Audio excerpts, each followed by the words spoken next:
Typhoid bacteria मौजूदा अदविया को तेजी से बेअसर कर रहा है। टाइफाइड बुखार की वजह बनने वाला बैक्टीरिया न सिर्फ तेजी से बदल रहा है बल्कि दुनिया भर में उसके फैलाव में भी इजाफा हो रहा है।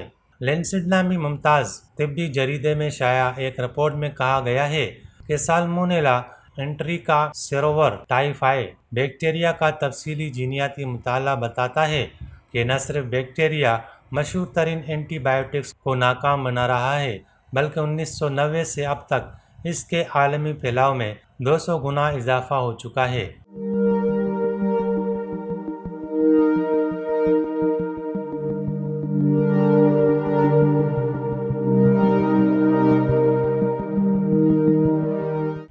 जनूबी एशिया से ताल्लुक़ रखने वाले टाइफाइड की ये किस्म अब दुनिया भर में फैल रही है, जो अब आलमी मर्ज बनती जा रही है। लेकिन इससे ज़्यादा तशवीशनाक अमर एस टाइफाई का इलाज करने वाली मशहूर तरीन एंटीबायोटिक्स की नाकामी है। अगरचे अभी तहकीकात महदूद और मुताला छोटा है, लेकिन इसे नज़रअंदाज नहीं किया जा सकता। इस ज़मन में माहिरीन ने एस टाइफाई बैक्टीरिया के 3489 मुख्तलिफ नमूने लिए, जिन्हें हिंदुस्तान, पाकिस्तान, बांग्लादेश और नेपाल से 2014 से 2019 तक खून के मुख्तलिफ नमूनों से हासिल किया। दूसरी जानिब 1905 से 2018 तक दुनिया के दीगर 70 ममालिक से भी जमा शुदा 4169 नमूनों को भी देखा गया।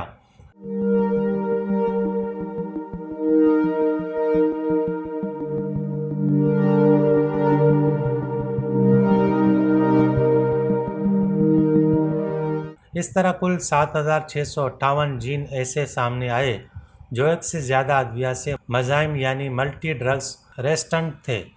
इन पर एम्पीसाइलिन, क्लोरामफेनिकोल और ट्राइमेथोप्रम जैसी मशहूर दवाएं शामिल हैं। इसके अलावा बाज़ जीन तो 2 दीगर मशहूर अदविया से भी मज़ाइम वाले बरामद हुए।